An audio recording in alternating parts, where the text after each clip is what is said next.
Warren, can you do me a favor and scoot this way a little bit so we Yeah. look at just your profile? Yes, that would be helpful. You know what happened? You know why you got plea changes a little while ago? The defendant changed her plea from not guilty and not true to the deadly weapon allegations to guilty and true. I can only assume what happened. I don't know, but I think in the face of overwhelming scientific and circumstantial evidence that she intentionally drank, she intentionally drove while she was drunk and killed 2 people, she technically really did not have much of a choice. I think strategically it's a good call by the defense to try to garner some sympathy with the jury in reference to this case. So it was unexpected to come this late in trial, but not totally shocking to us that that's what happened. Back to something again, the total possible in this 60 years?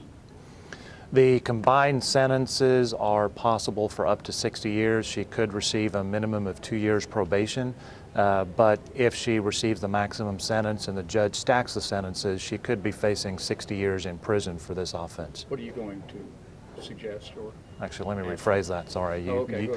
your Jedi mind trick worked. Because it's not 60. Yeah. It's 50. Yeah. The defendant is facing a possible minimum of 2 years probation in these cases. However, for the combined sentences, if the jury assesses the maximum punishment, she could be facing 50 years in prison if the judge stacks these sentences, because intoxication manslaughter, the maximum is 20 years in prison. For intoxication assault, it's 10 years in prison. And what are you asking for? We're going to ask the jury to assess the maximum sentence in this particular case because of all the evidence that we've introduced. We think the callous nature of the defendant's conduct, the impact on the community, and the impact on young people everywhere that are watching this case.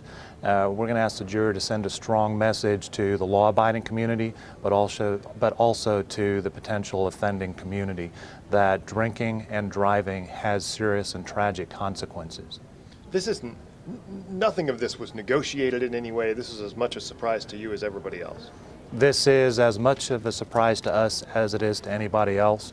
It's a good strategic move by the defense, in my opinion, but we had prepared our case for 2 separate phases, guilt or innocence and punishment. Now we're having to transition between the two because of the surprise move by the defense. So David Porras is going to take the stand this afternoon. We'll go on the stand as we expected, or as we scheduled. We'll have several punishment witnesses, including Mr. Porras, the surviving victim of the case, and several family members who will talk about the impact that this case has had on them and how their lives have been changed forever. Do you expect to get final arguments today? I think because of the change in the circumstances, we had anticipated guilt closing arguments this afternoon.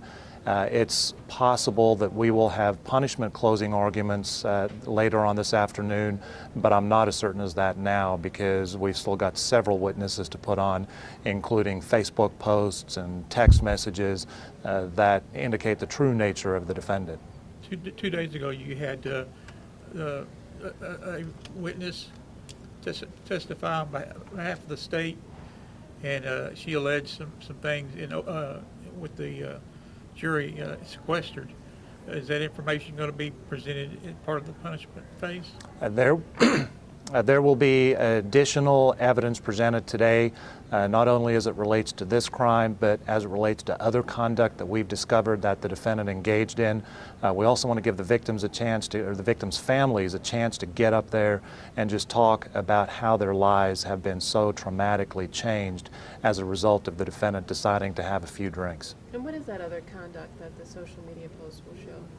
At this point, since it's not in evidence, I'm really not prepared to talk about it, but I think that what you'll see is that a person that didn't really care about others, cared about herself, and at no matter what cost, she was going to drink, do drugs, and have fun, and there were no consequences to her action. It sounded like, at least just a few seconds ago, that maybe this is sinking in a bit to her. It certainly appears, as is the case, because she's so emotional, having to look at all that graphic evidence and the graphic testimony that we're showing, that it is having an impact on her. But as to how it's truly affecting her, I think we're going to paint a picture for the jury with other witnesses, with other testimony and other evidence, that she hasn't shown any remorse for her actions until this trial started. And can you remind the public how she was able to get 21 drinks at this establishment and what the Dram law is? Texas has civil law that can hold establishments responsible for serving alcoholic beverages to individuals. That's not a criminal law, that's a civil statute. In this particular case, the establishment has settled for $1 million with the deceased victims' families and with the surviving victim.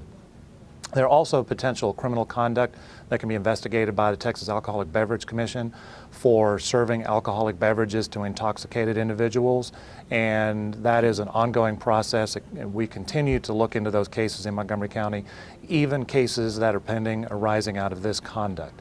So the dram shop liability holds businesses accountable for over-serving, but the criminal law can hold individuals accountable for providing alcohol to drunk or intoxicated individuals. How did she get 21 drinks that night? The 21 drinks, the evidence was shown, was purchased by multiple people during the evening. Also, they were given to other people who then provided them to her. So the difficult thing, and what we're thankful for, is the TABC agent, Oscar Williams, who looked through hours and hours of video and was able to do a very good breakdown of where the alcohol came from and how it got given to her by the staff, but also by other people in the bar. Her roommate was working that night and serving? There are several bars in that part of the county where pretty much most of the servers knew each other, and they were all there. They were all giving each other drinks and consuming large amounts of alcohol. Is On the Rocks still under investigation for over-serving? I can't answer that question. You'd have to address that question to the Texas Alcoholic Beverage Commission. As far as any criminal cases with the DA's office that are under investigation, we don't comment on those. Well, how strange is a case like this far into it and all of a sudden change into a guilty? Have you ever had this happen before? That's very unusual. I've had over 200 trials in my career as a prosecutor.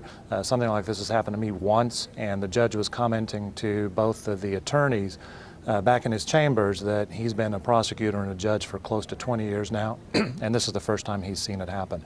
So it's pretty strange, but again, I think in light of the overwhelming evidence that the defendant saw, both direct evidence, circumstantial evidence, and scientific evidence, that the defense that she was slipped a drug by some unknown person just was not going to fly with this jury, and they really had no choice but to change their verdict or their plea. So we could see more criminal charges filed against others? There is a possibility that there could be more criminal charges arising out of this fatality and other fatalities in Montgomery County.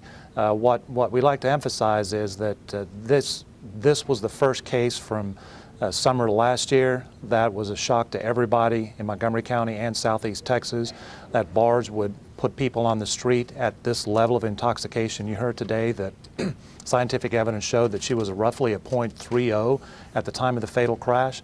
For a person to be given that amount of alcohol is ridiculous, and we're going to continue to look into it. We're going to continue to respond with a no-refusal program, with bars and cars, and with task forces to make sure that the people of Montgomery County never have to go through a thing like this again. Well, after we showed that video to folks last night and gave them a lot of time to look at it, lots of the comments from the general public is, how could the people she was with and her friends let her go anywhere as drunk as she appeared to be on the video? Is there any culpability to people in situations like that who let someone go?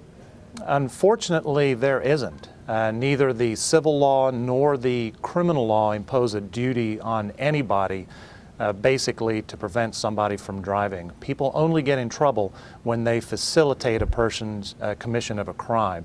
Then they can be held accountable for lesser offenses, or maybe if it's significant involvement as a party to a crime.